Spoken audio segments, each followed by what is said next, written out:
This is a fan-generated show. If you'd like to support us, please go to jamieglazoff.com. Also, don't forget to subscribe to our new Rumble channel. All your support is greatly appreciated.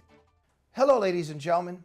I'm thrilled to announce the release of my new book, Obama's True Legacy, How He Transformed America.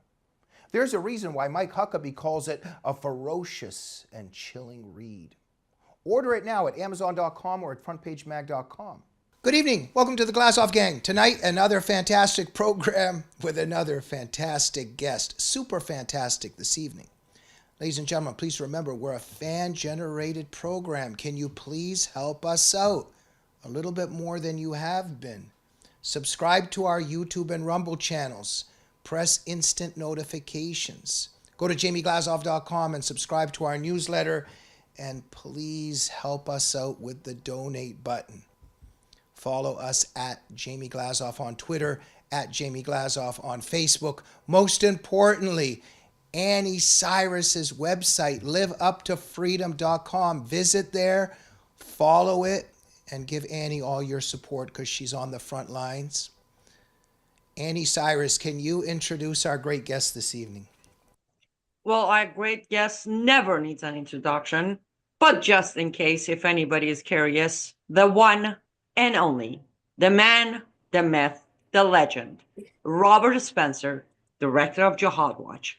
Woo-hoo! And the crowd goes wild. Thank you, ladies and gentlemen. Robert, Annie was saying your tie looks better than mine this evening and always does. Had it for years.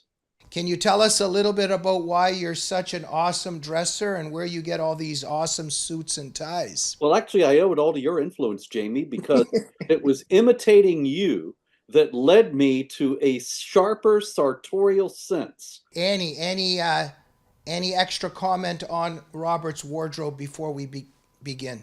He always looks fantastic, but I need to say that as fantastic as he looks, he is so brilliant. His brain is so brilliant. It doesn't matter how good he looks.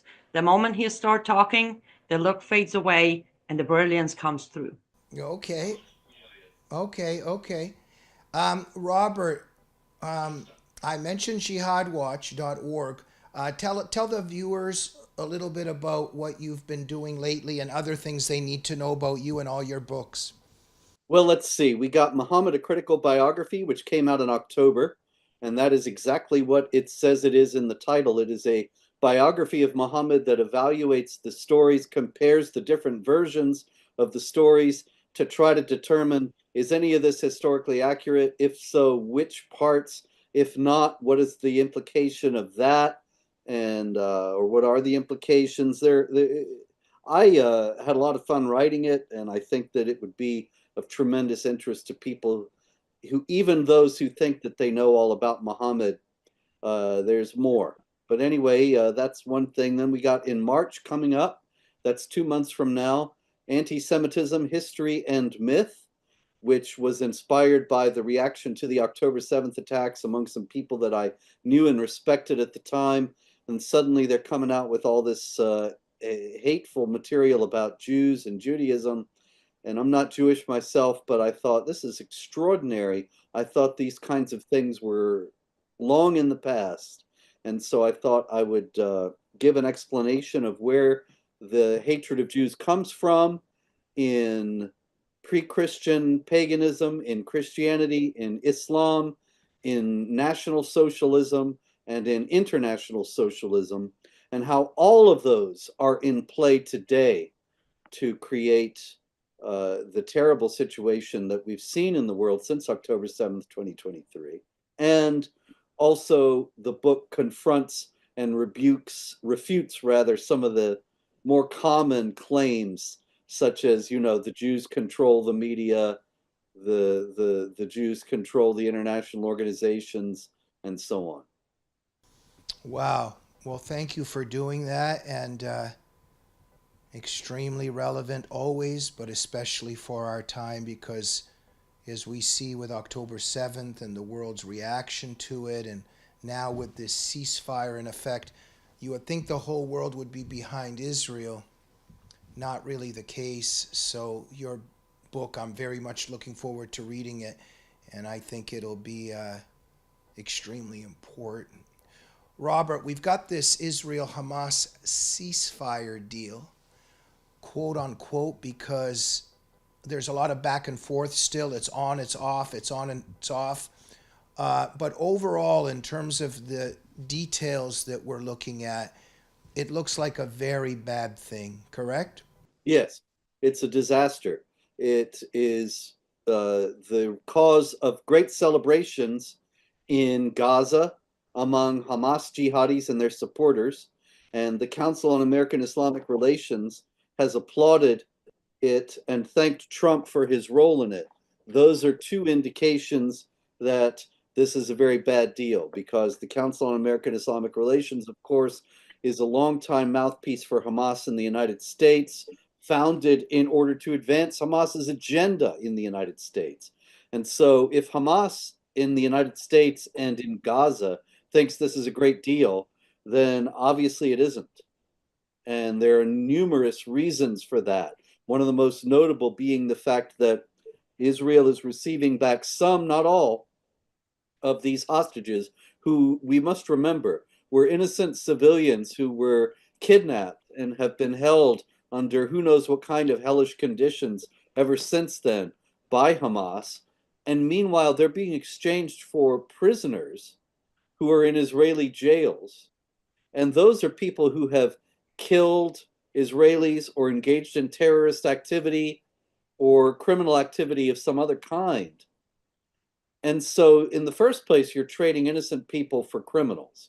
In the second place, you're trading far more criminals for the innocent people, which is, of course, a pattern that the Israeli government foolishly established years ago. In the most egregious example, when it exchanged 1,027 Palestinian prisoners for one Israeli soldier who had been kidnapped, Gilad Shalit. And so, what we have in this is the likelihood that many of these freed prisoners are going to return to the jihad and kill more Israelis. And so it's good that the civilians who have been held hostage all this time have the prospect now of freedom. But at what cost? It's going to be at the cost of the needless deaths of other Israeli civilians. And it's at the costs of endangering Israelis in general by the presence of these jihadis on the street instead of where they ought to be, in prison. And that's just one thing. There are many other bad aspects of this deal.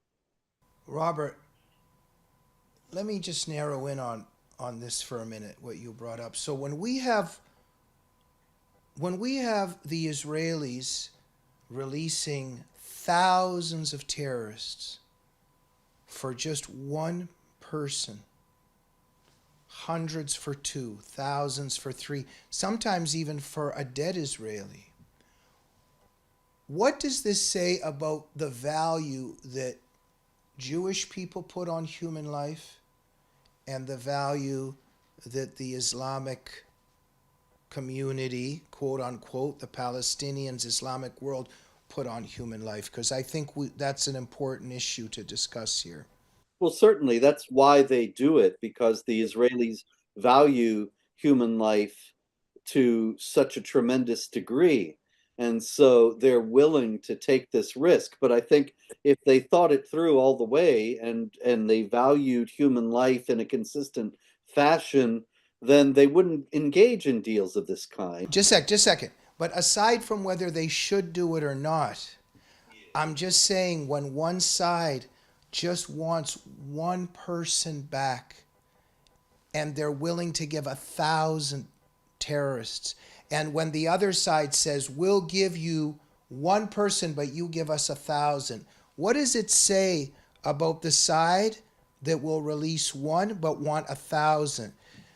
It means that there's a moral, the side that wants one person and will give 1,000 means that side has a moral, ethical code and a value of human life that's much greater than the other side that they're dealing with. Oh, there's no doubt about that. There's no question about that whatsoever. Uh-huh. And what does that mean? Well, even the jihadis themselves say, we will win because we love death more than you love life. Uh-huh. And so they don't have regard for human life. They Mhm. so they're willing to engage in this kind of thing, of course, because it works to their advantage. But the Jews, the Israelis, do value human life, and they value the lives of their people. Well, you don't see Israelis jumping up and down with joy when their kids die. But when you look into the Palestinian environment and the Islamic environment, you see the celebration over the shaheed, right? Oh, there's no doubt about it. Yeah. You've got mothers saying they're so glad that their sons got killed because they'll be martyrs and be in paradise and Allah will favor them and so on. And of course, there are hadiths, Islamic traditions about how a martyr can get his family in as Yeah. well. And so there's And did I say it correctly? The shaheed, what does it mean? well, that's a martyr. Yeah, And okay. martyr in the Islamic context, I mean, the word is witness in all the languages involved. Right. Okay, so that's what the word means. And in the Christian context and the Jewish context, it's a witness to the truth of the faith, that someone is so sure of the truth of the faith that they're willing to go to their death rather than renounce it. But But in the Robert, Islamic context, the meaning is very different. mm, They're but bearing Robert, witness by killing other people yeah. and being killed in the process. But Robert, we have one side that's doing all this, and also their command center, their terrorist activity, the epicenter of their whole terrorist hub is beneath a hospital and hospitals and civilians, because they know that the Israelis do not want to kill innocent people, right? Yes. So what does that say about the good and evil in this conflict? Oh, of course. It's very clear. And of course it's a propaganda move because they know that if the Israelis move against the hospital, then the international media, which is aligned with the jihad force, will portray the Israelis as wantonly endangering vulnerable and sick people by making this move, when actually in Palestinian hospitals, for the most part, if there are real medical problems being treated, then those people are there for show. They're there precisely so that they can be put in harm's way, because the Palestinian Arabs don't care about human life. And so they bring in these people into these Hamas command and control centers to give them the appearance that they're in a hospital. And so they're not being treated, they're not being taken care of. They're only there as a prop to be used in the case to be used in the first place to prevent the Israelis excuse me, to prevent the Israelis from going in, or else, if they go in, to use the fact that they entered a hospital for propaganda purposes. Mm. But the real point of those whole the whole operation is the Hamas command and control center. And the hospital aspect is just tangential and for show, for propaganda purposes. What a state of our world, that you would think the whole world would be on the moral side, but the world, most of the world, I think it would be accurate to say, is cheering on the terrorist side. So the Israelis obviously facing such difficulty in fighting this evil threat. So now part of this ceasefire, whatever's going to happen here, because the details are coming in on, off, but it appears to be that Israel will be withdrawing from certain parts of Gaza, and especially northern Gaza, which will then logically be immediately repopulated with 1 million Gazans, which then in turn means that Hamas terrorists are coming back into the area. But the whole idea was to decimate Hamas. So what was the point of the war? Exactly. And that's why Hamas is claiming victory now. The Israelis repeatedly said that they were not going to stop until Hamas was destroyed as a viable organization. That wouldn't end the jihad. The jihad never ends as long as they're believers in Islam. But that would have set it back years, maybe even decades in Gaza. And the Israelis were close, but the Biden regime stopped them, and now Trump has stopped them with this deal. And so now Hamas will live, and they can quite rightly claim victory. Because if the Israelis had achieved victory on the terms that they themselves delineated, there would be no Hamas to make any claims at all. And so the fact that Hamas still exists and that there are even talks going on to include it in the post-war government of Gaza is an indication of how disastrous this deal is. So I love Trump. I think we support Trump. I think Trump is, I think it's an understatement to say that he's better than Biden and Kamala. These are just communists that want to destroy the country. But do we credit Trump here, or we don't really know what's happening behind the scenes? Like, what do you think? How does Trump look in this? Because he's involved. Well, this is the situation. Biden claimed credit for it, and Trump claimed credit for it. And then Netanyahu thanked Trump, but not Biden, for his role in it, which I think is an indication that Trump's people and Trump himself may have been more involved in it than the Biden team, which is, and actually Matthew Miller of the Biden State Department also contradicted Biden himself and said the Trump team deserves the credit for this. And so this is a dangerous situation because it is such a bad deal that when it blows up, and it inevitably will blow up one way or the other, Hamas will carry out another October 7th style attack and massacre thousands of Israelis, or the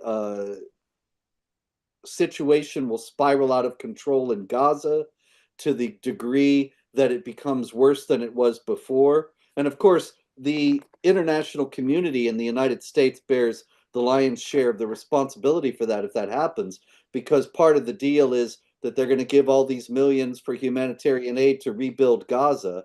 And that just frees up more funds for Hamas and brings in more supplies for Hamas to use for terrorist activities. And so Gaza will be rebuilt on our nickel at American taxpayer expense, and that will enable Hamas to keep going. And so if the whole thing becomes worse than it was before, then people are going to start saying that it's Trump's fault for pushing this ceasefire. And, you know, I like Trump, I support Trump, but I hope that there is some unreported aspect of this deal, or that he will stick to his earlier repeated declarations of support for Israel in its need to defeat Hamas, or that he will heed the advice of Secretary of Defense Hegseth once he's confirmed, because Hegseth just quite recently said that he wants to see Israel defeat Hamas totally and neutralize every last Hamas operative. So I still hope that this thing will turn around. Robert, sometimes it's so mind-boggling debating and arguing with these pro-Hamas people. Just over the last recent while, I've been in some discourse with them, and I mentioned the Hamas Charter. And I asked them, have you actually read the Hamas Charter and what Hamas wants to do with Israel? And a lot of them say, oh, you haven't read it lately. They amended that one part. Apparently, Hamas has amended that one part about exterminating Jews. Like, if you had a charter and your whole reason to exist is to kill all Jews, and then you kind of amend that little part, what does that mean? It's obviously a political ploy and camouflage, right? They know how to play the game because they know that they can do something like this and people will believe them. But the fact is that the Hamas charter is quite clear. One of the epigraphs is from Hassan al-Banna, the founder of the Muslim Brotherhood, says, Israel will arise and will remain until Islam obliterates it. And I think nobody's ever in the State Department, to my knowledge, ever considered the fact that it doesn't say until Hamas obliterates it, or until the Palestinians obliterate it, or the Arabs, or any other entity but Islam. And yet Islam is nowhere in the calculations of the foreign policy analysts and policymakers. And this is a big problem in their misapprehension of what they're dealing with. If they knew about Islam, then they would know that the minor adjustment that Hamas made in its charter does not change the fact that it's dedicated to obliterating Israel, because this is an Islamic imperative based in the Quran. The Quran says, drive them out from where they drove you out. And the Israelis did not drive the Arabs out. The Arab Higher Committee told them to leave in 1948. But the verse of the Quran is still operative because it was once land that was ruled by Islamic law in the Ottoman Empire and before that. And so, according to the Islamic understanding, it belongs to them forever. They have to drive out the Israelis.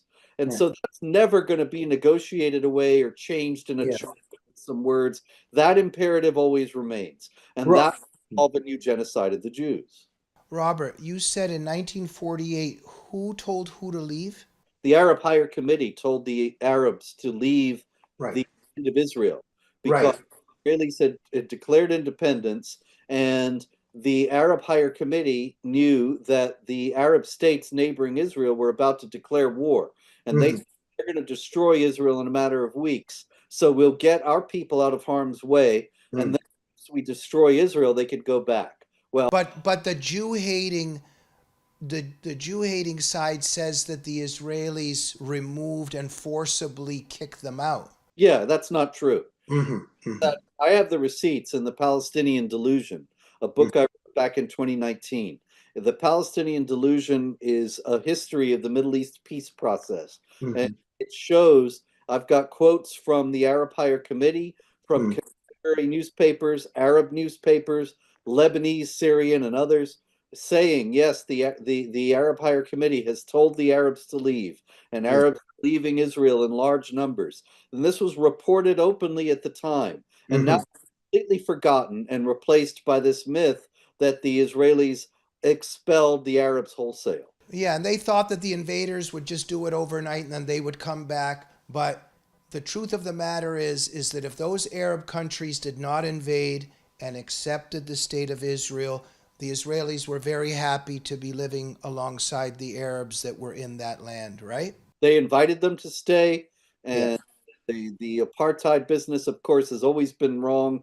They were offered complete freedom and equality of rights in the Israeli state, and they turned it all down. Robert, when I see these, something I find mind-boggling is when I see these anti-Israel people who are arguing, and they're always talking about this occupation and how the Gazans are suffering under the Israeli, And we know that there's a lot of untruths and lies there. But they never mention something and they never acknowledge something. Ultimately, this is a religious conflict. And I think it's undeniable that it's a religious conflict. And it has something to do with Sahih Muslim 6985, right? Oh, absolutely, yeah. And that is that it's a prophecy that Muhammad, the prophet of Islam, makes. He says the last day will not come until Muslims kill Jews, and the Jews will hide behind trees, and the trees will call out, "Oh, Muslim, there's a Jew hiding behind me, come and kill him." Now, most people don't even know that exists, or don't take it seriously because they don't think it's real or that any Muslims believe it today. But others who are aware that it exists also misunderstand it because they think, oh, that's an end times prophecy. So sometime in the far off future, at the end of the world, Muslims will kill Jews. But that's not what it says. Muhammad says the last day will not come until Muslims kill Jews. So if you're a pious Muslim and you believe that, and it is an authentic hadith according to the standards that Islamic scholars set for what makes a hadith authentic and thus normative for Islamic law, it is authentic on that basis, then if you believe that, then you think you can hasten the end times and the consummation of all things by killing Jews, because that will bring on the last day, as Muhammad himself said. So it's an extremely dangerous thing, it's a dangerous statement, because it essentially encourages the killing of Jews on a wholesale basis at any time. Robert, when members of the religion of peace refer to Jews as pigs and apes, when Hamas refers to them as pigs and apes, it's just not off the top of their head. Quran chapter 2 verses 63 to 66, chapter 5 verses 59 to 60, chapter 7 verse 166.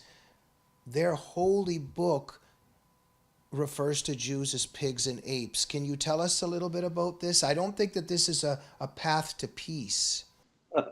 Yeah, that's what the Quran says. And the Hadith make it even worse because there are traditions where Muhammad says that the Jews were turned into rats.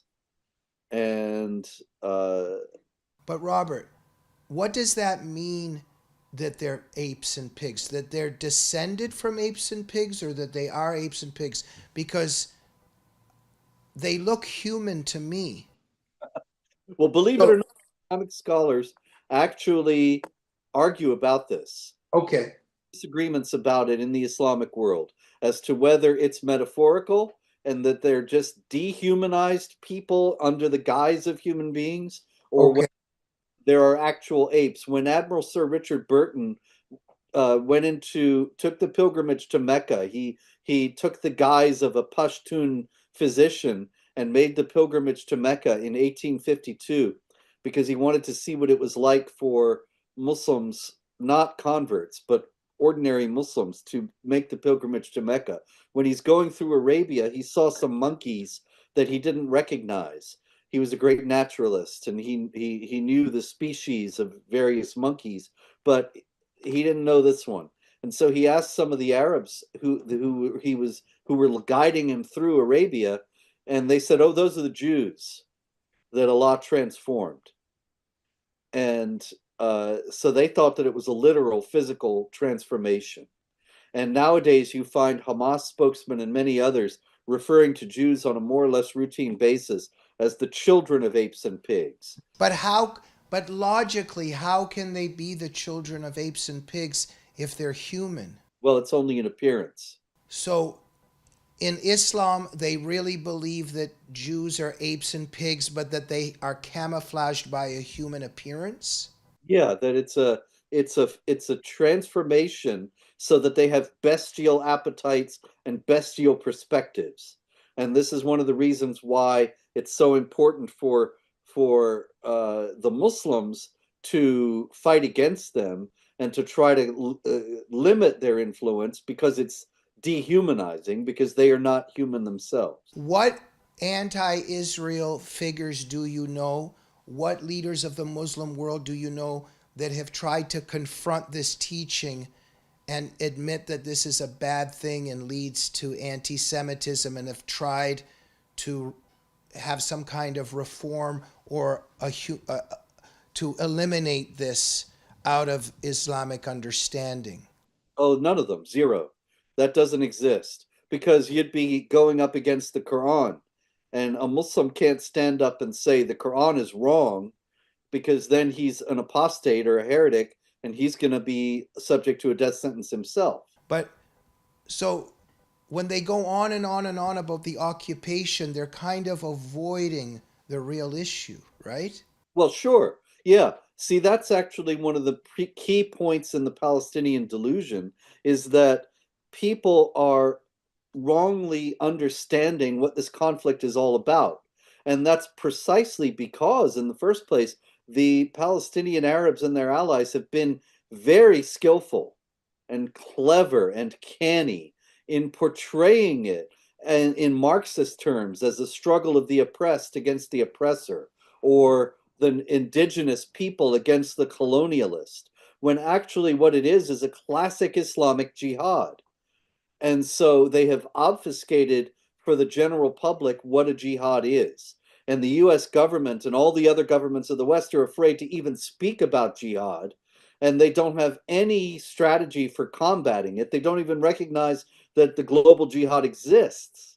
And then they come to the Israeli-Palestinian conflict, and they see it in the terms that the Palestinians are speaking about to the West, about oppression and occupation and so on. And they think, okay, if we just have the Israelis give up some land and establish a Palestinian state, then everything will be okay.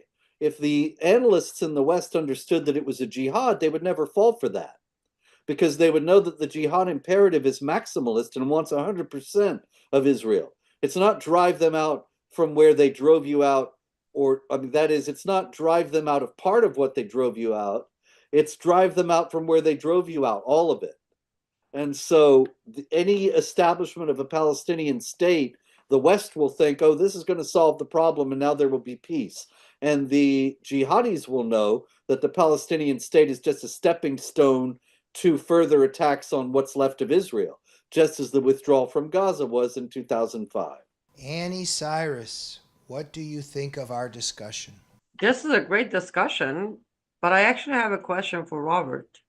We're going to I know, and you know, Robert, and Jamie does, most of our audience, but I get it's politics, I get, all of that. But how is it that by now the Israeli government or Trump administration are still making deals?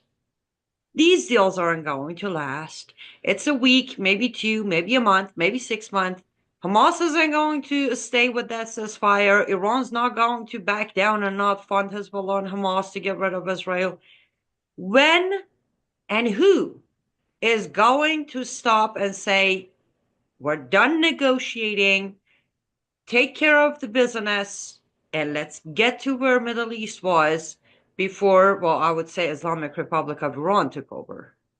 Well, this is another hopeful thing about Donald Trump, because Donald Trump is a businessman. Of course, he famously wrote The Art of the Deal, and he knows he's very proud of his ability to make deals, to bring two recalcitrant forces together and bring them to an understanding. This is one of the things that he campaigned on the first time, as well as this last election. And he showed that he was able to do it in his first term with the Abraham Accords and so on. But he also knows when no deal can be made. And so that is a possibility here, that the great deal maker has made a deal now. And so in a certain sense, Hamas and the Palestinian Arabs have been put on notice. But he also knows when to walk away from the negotiating table and when he's dealing with a recalcitrant foe. And the first time, he cut off the aid to the Palestinians altogether, and that was long overdue. Biden, of course, turned the faucet back on and sent millions over there, including after October 7th. But we can hope that Trump will soon see that they're not keeping to this deal, and he's got them now committed to various courses of action. So if they don't keep it, and of course they won't, then I hope that he will cut them off and take further steps to limit their power and influence. Agreed, and I hope so too. But here's a kind of a follow-up question, or something I've been concerned with lately. Do you think the Michigan imam who endorsed Trump, and I don't believe he delivered Michigan for Trump, but let's go with the majority of the crowd and say he brought the Michigan for Trump. Do you think that imam's actions is going to in any shape or form influence President Trump's policies when it comes to Islamization, jihad, border, immigration from Islamic countries? Or do you think he's too aware to let this one act influence him? It's more than that, because of his advisor for Arab and Middle East affairs, Mossad Boulos. Mossad Boulos is a Lebanese businessman who is the father-in-law of his daughter, Tiffany Trump. And Trump has appointed him to be in this advisory role. And there are indications, I'm not sure that it's confirmed, but there are indications that Mossad Boulos supports Hezbollah. Now, he's a Christian Arab from Lebanon. There are many Christians in Lebanon who do support Hezbollah. There are also Christians in Lebanon who do not. Mossad Boulos, his own father-in-law, was a member, I believe he was a founding member of a Christian party in Lebanon that supported Hezbollah. Does that mean that Mossad Boulos does? No. but it's not a good sign when you've got this pro-Hezbollah imam giving a benediction at the inauguration, and at the same time, you've got this advisor who might be pro-Hezbollah. I'm concerned about the possibility that it was Mossad Boulos who got al-Husseini on board for the inauguration, and that he's going to cause more trouble before this is over. You literally took the words out of my mouth. Of course, I got the report from your website, jihadwatch.org, about the Dearborn Imam al-Husseini. I did a little bit of deeper dig in that. I do have confirmation from reliable source from the administration of President Trump that actually that was set up by Congress, which I think, if you think about it, I can think of a couple of names who put him in there, Rashida Tlaib, Ilhan Omar possibly, Abe Hamadeh, I don't know. But I know the Imam invitation and confirmation for inauguration came from Congress and not President Trump's administration or team. However, that was my next, go ahead.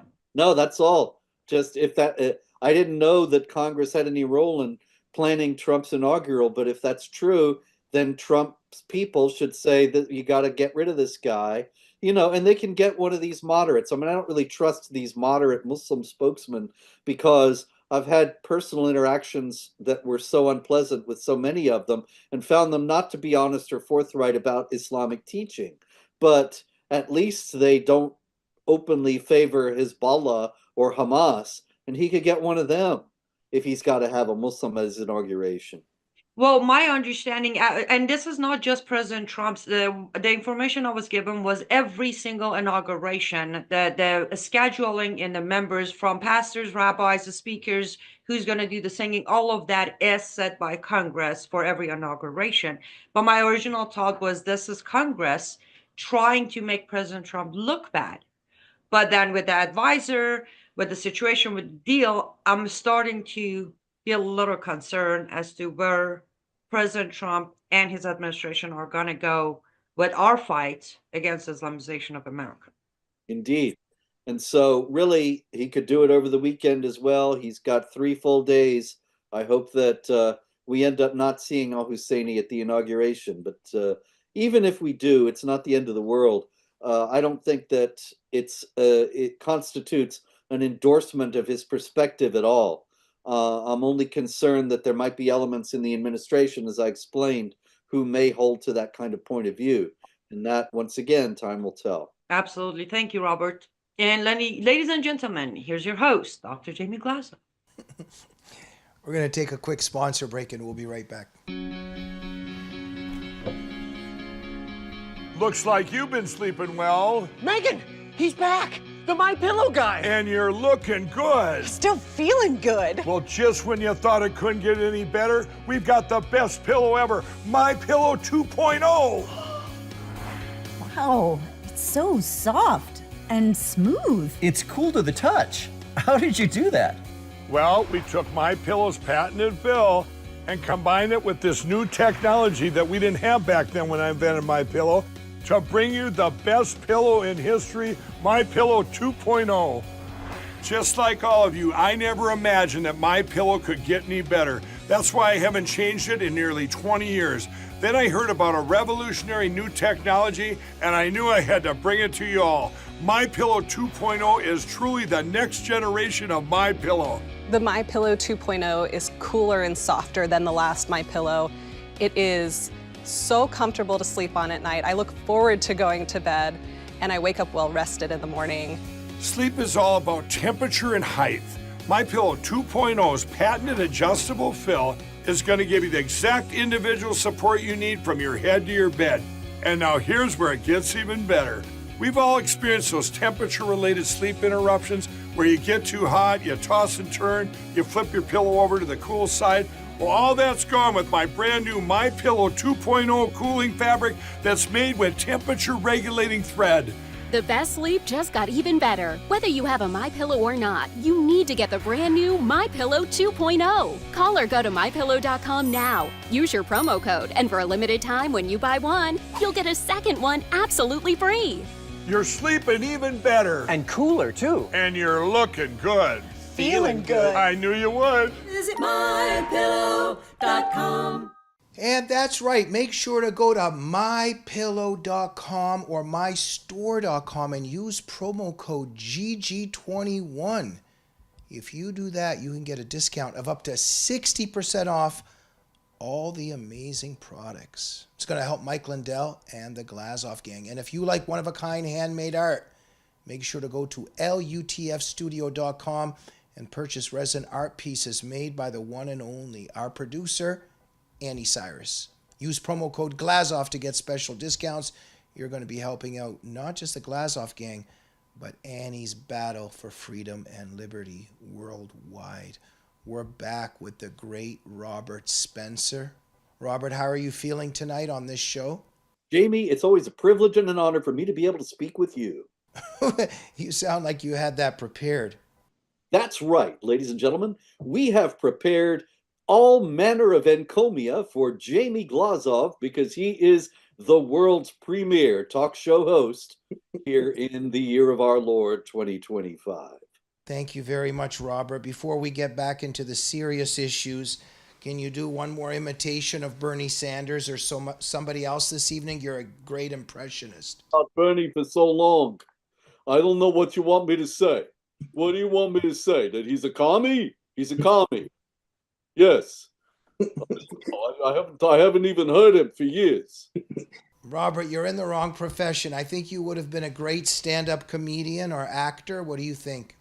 Yes, I think you're absolutely right, Jamie. It should have been a DJ and spinning all the top hits for you from now until midnight.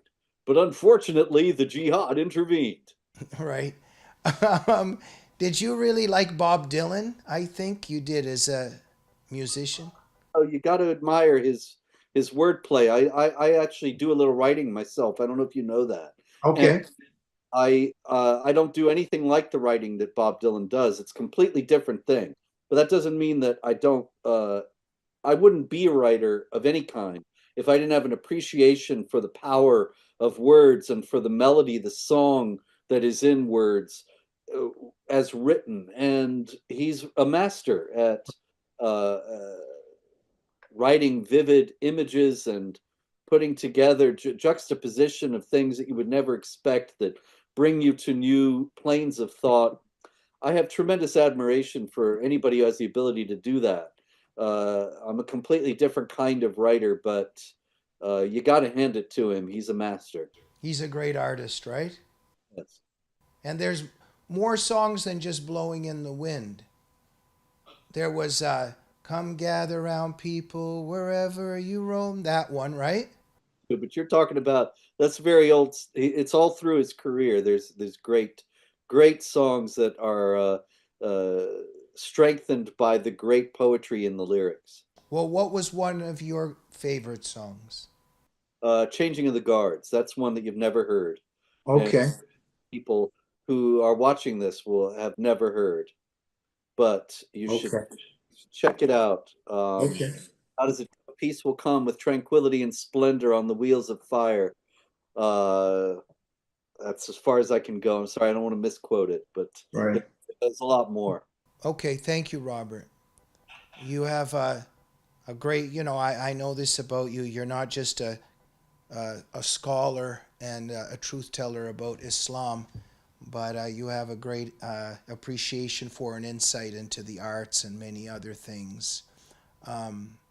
I don't want to reveal it, but Robert sings Backstreet Boys sometimes on the phone to me during some of our conversation, or that's slander, right? I take that back. Yes. But I like some of the Backstreet Boys' songs. Okay. Robert, back to the serious matters. We're very happy that Trump has won, and definitely the communist coup and revolution is frustrated to some degree with Kamala losing.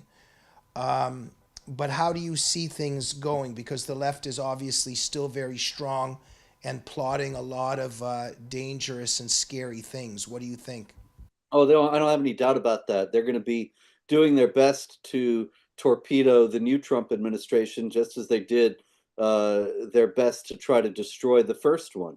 And this is a fight for the soul of America, as Biden himself has put it from the other side. They're trying to maintain their hegemony and continue to fleece the American people and move us towards socialist internationalism. And Trump is trying to keep it from happening. Now, it's a Herculean effort he's undertaking, but there are extraordinary things happening in American politics. Really, I think future historians will see this as a time of immense fascinating movements within the political spectrum that Trump is responsible for, that he's rearranged the whole political scene practically single-handedly, so that you have people who bitterly opposed him just several years ago. And you can find all the stinging, nasty things they said about Trump as recently as like 2019 or so. And now they're on his side and they're on his team, like Elon Musk and Robert F. Kennedy Jr. and Tulsi Gabbard and so on. This is an extraordinary development. And of course, the media is not explaining it to the American people because it's working to their disadvantage. It's a movement to save freedom in America from the hegemony of the authoritarian leftists who the media is the propaganda arm for. And so, of course, they're not telling the truth about it. But these are exciting times. And it's not just Trump alone against all this, because he has attracted to his movement this extraordinary conglomeration of people who originally were on the other side. But now, it's very clear that we're in a showdown for whether this will continue to be a free society or become another authoritarian leftist slave state. And people who love freedom are moving to defend it. And so those of us who've been here all along, it's exciting times for us.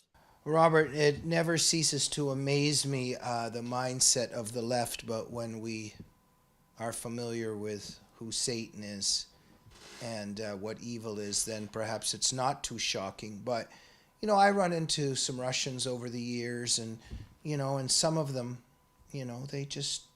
we start talking and they just think that things were better under communism. And, if Stalin came back, things would, get better. And, it's mind-boggling, but once you understand the leftist mindset, it's understandable. So in our context, you would think that Andrew Cuomo would more or less be a discredited figure, but there's some interesting polls that have come out lately. Tell us about it. Yeah, he's leading in the polls for New York. He hasn't even declared that he's running. He's taken a long time to think about it. Like I don't know if you remember, but back in 1984 and 88, the press loved Andrew Cuomo's father, Mario Cuomo, and they were always trying to get him to run for president. And he was always playing Hamlet and saying, I just couldn't decide. Oh, I don't know if I'm going to run for president or not. And he would spend so much time deciding until finally the whole political scene moved on and Bill Clinton became the leader of the party and so on. But Andrew's now doing the same thing, but even though he had a disastrous tenure and resigned in disgrace as governor of New York, he's still the front runner as mayor. So what does this say about leftists? I was in Moscow years ago, after the fall of the Soviet Union, and I was touring around in the Kremlin, went into Lenin's tomb and all that. And outside Lenin's tomb, Jamie, there are the graves of a lot of the Soviet leaders. I think all of them except Khrushchev. And so you've got the grave of Brezhnev, of Andropov, of Konstantin Chernenko, of maybe a few others, and Stalin. And all of them are there in a row, and they were all very clean, except for Stalin's, which was covered with flowers that people had brought, Russians had brought from all over Russia to lay flowers at Stalin's tomb. And I thought, here's the most brutal, inhuman, and bloody of all of them. He's the one they love and miss and put flowers on his tomb, not the others. I often think about the fall of the third of the angels from heaven, and I often think about what case did Satan present to them that made them think that that was a good idea to rebel against God. And I think it's connected to what communism is as well, but that's for another show. Robert, you are a super guy. You are fantastic. You are amazing. And I'm going to let Annie Cyrus finish the discussion for us this evening with whatever's on her mind. Well, thank you. I second that about Robert, and I just want to tell our audience, I'm sure you've already done it, but you haven't. You got to go to jihadwatch.org, bookmark the website, and then every morning when you get up, when you have your coffee or tea, whatever you have in the morning, you're gonna sit there, go to that bookmark and refresh and read, and then copy the link, post it on your social media, and don't tell me you don't have social media because you're watching us on social media. And then you tag Robert Dispenser, so the shadow banning that they put on his account will be overwritten by algorithm. That way you can help Robert continue doing what he's doing, which, as someone who's been trying to be one of the fighters in the fight against Sharia and Islamization, I don't think I know anybody who does as much as Robert Spencer and Jihad Watch does. So for that, Robert, you're amazing, you're awesome, you're handsome, and you're brilliant. Yeah, you just don't know me, that's all. But thank you. I appreciate it.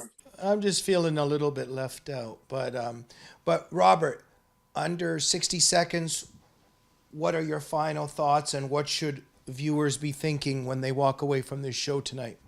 Well, Monday is Inauguration Day, and I have to say I was wrong. I didn't think that the authoritarian leftists, after they've been destroying the Republic for the last 4 years, and after they unleashed the Justice Department and all the weight of a formerly non-corrupt criminal justice system against Trump, and for the first time we had a sitting president persecuting legally his political opponent. After all that, I thought never in a million years are they going to let him take office. And so it's a great victory if he does take office, which it looks like he will. It's a great victory for the forces of freedom because in the first place, it shows that however formidable the left may look, they can still lose. They ain't perfect, and they don't have everything nailed down. And so they could not prevent Trump from winning again and taking office again. At least we hope not. And that's a great sign of hope in itself, no matter what he does from then on. Brilliant stuff and inspiring words. Robert, thank you for joining the Glazov Gang. Keep up the great work. Thank you. Thank you so much. Ladies and gentlemen, Robert Spencer. Go to jihadwatch.org. Constantly read it. Forget about the Glazov Gang for now. Get all of Robert Spencer's books and start reading them. We'll see you soon. Good night.